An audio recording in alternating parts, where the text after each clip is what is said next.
सरदार खान नाम है हमारा, बता दीजिएगा सबको। सबसे पहले आपको बहुत बहुत बधाई, जबरदस्त परफॉर्मेंस के लिए। बहुत लंबे समय बाद मनोज भाई ऐसा लगा कि Manoj Vajpayee is back full form के साथ। नहीं, राजनीति के बाद जो है आरक्षण और इसके बाद फिर ये गैंग्स ऑफ वासेपुर, तो मेरे लिए एक अच्छा मौका रहा है।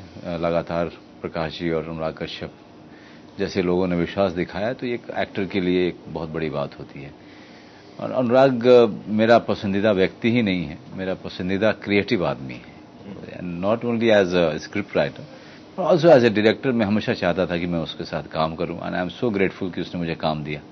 लेकिन इस फिल्म में आप बिल्कुल फ्रंट फुट पे खेलते नजर आए, सचिन तेंदुलकर की तरह। कोई डायरेक्शन आपने छोड़ी नहीं है? नहीं, मैं एक ऐसा रोल मिला था जो मैं कहूंगा कि मेरे अपने पूरे करियर का, और थिएटर को इंक्लूड करके मैं बोल रहा हूं कि मोस्ट डिफिकल्ट रोल था मेरे लिए। और मुझे बड़ा संतोष होता है कि बहुत सारे लोग और खास करके आप जैसे मित्र मेरे जब उसकी बारीकियों पे बात करते हैं और परफॉर्मेंस की बारीकी पे बात करते हैं, तो एक एक्टर के लिए और कुछ नहीं चाहिए कि जिनकी ओपिनियन की वो इज्जत करता है। बहुत सारे लोग होते हैं, आप जैसे लोग जो बारीकी जब बात करते हैं, तो मुझे बड़ा अच्छा लगता है कि ऐसा लगता है जैसे कि जितनी मेहनत की थी वो कहीं वेस्ट नहीं गई। मुझे याद है मनोज भाई, कई साल पहले मैंने मंडी हाउस में आपका एक प्ले देखा था, नटुआ। मतलब तब तो मैं नया था, मैं बिल्कुल ऐसा वो देख रहा था प्ले, और तकरीबन वही फील मुझे इस फिल्म में गैंग ऑफ वासेपुर में आपके परफॉर्मेंस को देखने के बाद लगा। एक मैंने प्ले किया था नेटुआ के अलावा, वो आपने नहीं देखा होगा, उसका नाम था उलझन। उस प्ले में विजय दान देथा जी की कहानी है जिस पे वो आधारित था। वो प्ले अगर आपने देखा होता तो शायद आप कहते कि वो मेरी जिंदगी का सबसे डिफिकल्ट परफॉर्मेंस था। और वो सिर्फ डिफिकल्ट एज एन एक्टर नहीं था, बट फिजिकली मेरे लिए बहुत डिफिकल्ट था, क्योंकि मैं आधे प्ले में तो जानवर की तरह से चलता था उसमें जी, और बाकी प्ले में जो है फिर जानवर से वो आदमी बनता है। तो वो हो, नेटुआ हो, चाहे सत्या हो, कौन हो, शूल हो, पिंजर मेरे लिए बड़ा डिफिकल्ट रहा। चाहे आपको बहुत सारे एक्टरों के बीच में आपको राजनीति हो, या अमित जी के साथ आरक्षण या अक्स, ये सब बड़े डिफिकल्ट मेरे लिए जॉब रहे हैं। लेकिन ये मेरे लिए ज्यादा डिफिकल्ट इसलिए था क्योंकि इस कैरेक्टर में सारी बुराइयां हैं, दुनिया भर की बुराइयां हैं, उसमें अच्छाई ढूंढना बड़ा मुश्किल है। सरदार खान में मटेरियल लेके आए हैं। साइकिल पाइप तो नहीं लगता है, काला है। ट्रक के स्टीयरिंग का प्राइस। एक्यूरेसी साला हाथ झंझना जाता है, मारते हैं कसाई मोहल्ला जाता है कलकत्ता। उसको ऐसा बनाना कि लोग उसकी बात पे हंसें, लोग उससे प्यार भी करें, लोग उसको देखना चाहें, ये बड़ा कठिन काम था इस फिल्म में। मेरे ख्याल से आप चूंकि आपने देखी है तो आप समझ सकते हैं और मैं आपसे ये बात कर सकता हूं। तो ये चैलेंज जो था मेरे लिए पराग इसलिए इतना ज्यादा था कि मेरे दर्द को कोई वहां समझ नहीं रहा था सिवाय अनुराग कश्यप के। तो 15-20 दिन तक तो मैं किसी से मिला ही नहीं। जब मैं शूटिंग कर रहा था मैं सिर्फ रोल के साथ रहता था, काम करता था और वापस अपने कमरे में चला जाता था। तो 15-20 दिन तक जितने सारे थिएटर के एक्टर थे, जितने ये लड़के लड़कियां सारे काम कर रहे थे, वो शायद ये सोच रहे होंगे कि यार ये आदमी बोलता नहीं है ज्यादा। लेकिन 20 दिन के बाद जो मैंने पार्टी की तो उनको लगा कि ये कुछ ज्यादा बोलता है। एक बार अनुराग ने मुझे कहा था कि करीब 10-15 दिन की शूटिंग के बाद कि मुझे थोड़ा डर लग रहा था कि आप जो है कहीं आप सत्या वाली परफॉर्मेंस न करें। क्या बात। तो आपने जो है बिल्कुल उल्टा कर दिया। तो ये एक बहुत बड़ा कॉम्प्लीमेंट था मेरे लिए अनुराग कश्यप से जब ये आया था।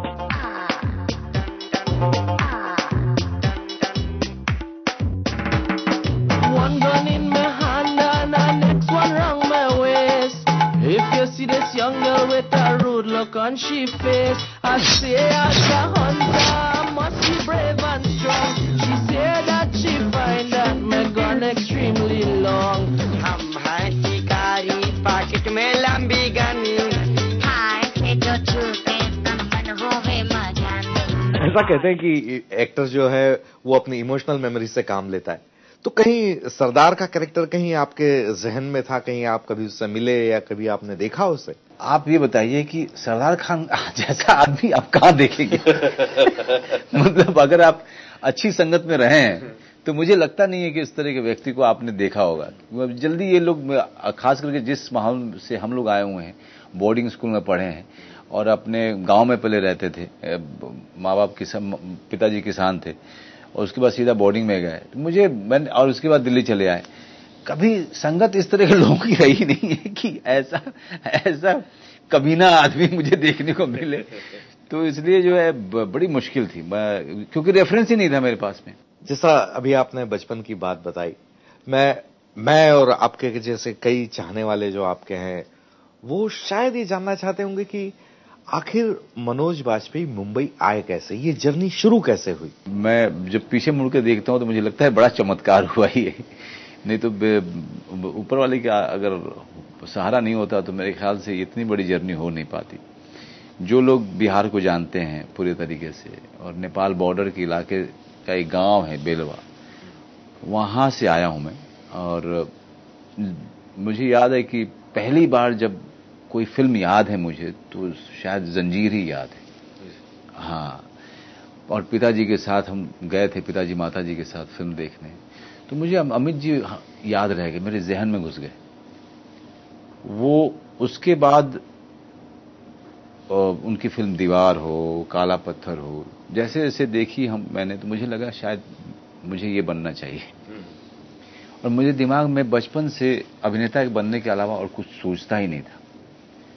मुझे याद है कि मैं चौथी क्लास में था और असेंबली लाइन खड़ी होती थी ना प्रेयर बोलने के लिए और नेशनल एंथम के लिए, तो सारे लोग प्रेयर बोलते थे और नेशनल एंथम गाते थे। मेरे दिमाग में सिर्फ एक्टिंग चलता था उस समय, बचपन से। और वो यात्रा जो है शुरू हुई मेरी। मैं हमेशा सोचता था कि कैसे शुरू करूं। तब नसीरुद्दीन शाह जी का एक इंटरव्यू आया था, रविवार एक मैगजीन हुआ करता था उसमें, तो उसमें मैंने पढ़ा कि वो राष्ट्रीय नाट्य विद्यालय से इन्होंने डिप्लोमा लिया है एक्टिंग में। तो मैंने कहा ये सही जगह है, तो यहां जाऊंगा मैं तो डिप्लोमा मिल जाएगा मुझे, मैं अपने पिताजी को बेवकूफ बना सकता हूं कि मैं डिप्लोमा ले रहा हूं। तो अब दिल्ली यूनिवर्सिटी मेरा एक दोस्त जा रहा था, तो उसने कहा मैं जा रहा हूं, वहां पढ़ूंगा क्योंकि मेरा भाई पढ़ता है। तो मैंने कहा मुझे भी ले चलेगा? तो उसने कहा रिजर्वेशन चाहिए होता है ट्रेन में बैठने के लिए, पता है तुझे? तो मैंने कहा कुछ कर यार। तो उसने कहा आजा, बिना रिजर्वेशन का बैठ जाना। और हम पटना पहुंचे थे। मैंने अपने पिताजी को कहा था कि मैं दिल्ली यूनिवर्सिटी में एडमिशन लूंगा और ग्रेजुएशन करके मैं IAS IPS बनने की तैयारी करूंगा। उनको मैंने झूठ बोल दिया और उस लड़के के साथ में आया। और जब मैं ट्रेन में था, मुझे याद है कि आई वॉज 17 ईयर्स ओल्ड, 17 और 18 ईयर्स ओल्ड, और मुझे 102 103 डिग्री बुखार हो गया और बिना रिजर्वेशन के। और टीटी जब आता था मैं दूसरे कंपार्टमेंट में भाग जाता था। फिर मैं स्टेशन पे उतरता था, फिर अंदर आता था और रात भर बुखार में बिना सोए हुए, बिना बैठे हुए मैं दिल्ली तक पहुंचा था। और उस लड़के ने बड़ी मदद की मेरी, अपने भाई के पास ले गया। उसने कहा कि ये मेरा दोस्त है, इसका भी एडमिशन करा दो। तो उन्होंने कहा कि अंग्रेजी सीखनी पड़ेगी, यहाँ पे अंग्रेजी में चलता है सब कुछ, तुम लोग हिंदी मीडियम से आए हुए हो। तो हमने कहा ठीक है जो भी है, हमारा एडमिशन किसी तरह से करा दो। तो उन्होंने फॉर्म वगैरह भरवाया अलग अलग कॉलेजेस में। तो पहले एक दूसरी कॉलेज में हुआ था मेरा, DU के कैंपस के बाहर सत्यवती कॉलेज में। उसके बाद वहां से रामजोस कॉलेज में ट्रांसफर लिया था मैंने। फिर यात्रा शुरू हो गई। फिर उसके बाद तो सिर्फ एक्टिंग ही की मैंने, सिर्फ थिएटर किया मैंने। मुझे याद है मनोज भाई, जब आप मुंबई की तरफ आए तब अमूमन उस समय मंडी हाउस में धारणा ये थी कि मुंबई जा रहा है, अबे क्यों एक्टिंग कर ले यहीं, इस तरह का कुछ वो होता था। हाँ, वो मुंबई इंडस्ट्री को जो है बहुत नीची नजरों से देखा जाता था। और मैं छोड़ इसलिए नहीं रहा था मंडी हाउस क्योंकि मेरा वहां पे दर्शक बन चुका था, मेरी इज्जत बन गई थी उस छोटे से तबके में, और उस कंफर्ट को मैं छोड़ना नहीं चाह रहा था। और डर भी लग रहा था मुंबई आने में। लेकिन खैर बैंडेड क्वीन हुई और तिग्मांशु धूलिया ही कास्टिंग डायरेक्टर थे और वही लेके गए थे मुझे शेखर कपूर के पास। और फिर मान सिंह का रोल मिला और शेखर कपूर ने डरा दिया। उन्होंने कहा भैया इतने सालों से तुम लोग थिएटर कर रहे हो, अब तो पैसे कमाने पड़ेंगे क्योंकि शादी होगी, बच्चे होंगे, कल को बीमार पड़ोगे, तो कुछ ऐसा काम करो कि जिससे पैसे मिले। अक्स एक टर्निंग पॉइंट था जिंदगी में। टर्निंग पॉइंट्स आप कहें तो सत्या ही थी जिसने मुझे एक रिकग्निशन दिया। लेकिन अक्स में आपने इंडस्ट्री को तो अचंभित कर दिया था ना कि यार ये कौन सा एक्टर आ गया। जी, सत्या, शूल, कौन, लगातार फिल्में जो आती रहीं, लेकिन अक्स में इसलिए ऐसा हुआ क्योंकि मैं इस सदी के सबसे बड़े सुपरस्टार के साथ काम कर रहा था, जिनकी फिल्म देख के मैं इंस्पिरेशन लिया था एक्टर। मुझे लगा था कि मुझे एक्टर बनना चाहिए। और अमित जी के साथ काम करने से फायदा ये होता था कि सडनली पूरी इंडस्ट्री की निगाह आप पे लग गई। और जब लोगों ने मेरे काम को सराहा और अमित जी ने खुद सराहा, तब लोगों का ध्यान ज्यादा मेरी तरफ आकर्षित हुआ, ज्यादा विश्वास बना। तो ये कह सकते हैं कि अक्स ने एक तरीके से पूर्ण रूप से मुझे स्थापित कर दिया। भीखू मात्रे, मुंबई का किंग कौन, भीखू मात्रे जिंदगी में कैसा आया और उसके बाद जिंदगी में क्या बदलाव आए? राम गोपाल वर्मा जी के पास मैं गया था। एक कनन करके हमारे दोस्त हैं जो बैंडिट क्वीन में असिस्टेंट थे। उन्होंने कहा कि यार मैं राम गोपाल वर्मा जी के साथ हूं आजकल, और उनको 4-5 कैरेक्टर्स हैं छोटे छोटे, उसके लिए एक्टर्स चाहिए, तो तुम लोग यार मेरे जानने वाले हो, आ जाओ। तो मैंने कहा यार बहुत छोटा रोल होगा। उन्होंने कहा कि छोटा रोल है तो क्या हुआ, राम गोपाल वर्मा का कोई भरोसा नहीं है कि अगले में तुमको बहुत बड़ा रोल दे दे, ये छोटा रोल का परफॉर्मेंस देख करके। वो इस तरह की आदमी है। तो मैंने कहा पैसा कितने मिलेगा? तो उसने कहा तुम आके बात कर लेना यार। मैं गया उनसे मिलने के लिए। मैं था, इरफान था, विनीत करके एक एक्टर है वो, हाँ वो सब थे, और मेरा चुनाव हुआ। सबसे मिले, वो सबको भेज दिया उन्होंने। उसके बाद मुझसे कहा कि तुमने पहले क्या किया है? मैंने कहा सर मैंने बैंडिट क्वीन किया है। आप यकीन नहीं करेंगे पराग, वो अपने सीट से उठ गए कि बैंडिट क्वीन में कौन सा रोल किया है? मैंने कहा सर मान सिंह। वो आए और मुझे गले लगा लिया उन्होंने। अरे यार 4 साल 5 साल से तुम्हारा मैं नंबर ढूंढ रहा हूं, तुम्हारा पता पूछ रहा हूं लोगों से, किसी को पता ही नहीं है कि तुम कौन हो, क्योंकि मुझे बैंडिट क्वीन में तुम्हारी परफॉर्मेंस बहुत अच्छी लगी थी। मुझे एक फिल्म बनानी है अंडरवर्ल्ड पे, बैंडिट क्वीन जैसी, और तुम उसमें लीड करोगे। क्या बात है। तो ये छोटा रोल मत करो तुम। मैंने कहा नहीं सर, इस शहर में प्रॉमिस बहुत लोग करते हैं, मैं ये छोटा वाला रोल करूंगा ताकि मुझे कुछ पैसे मिल जाए। And then he kept his promise. फिर सत्या हुई और अनुराग भी आ गया, अनुराग को लेके आया मैं, सौरभ शुक्ला आए, बहुत सारे लोग जुड़ते चले गए। सत्या जैसा हुआ हम सबके सामने। जी जी।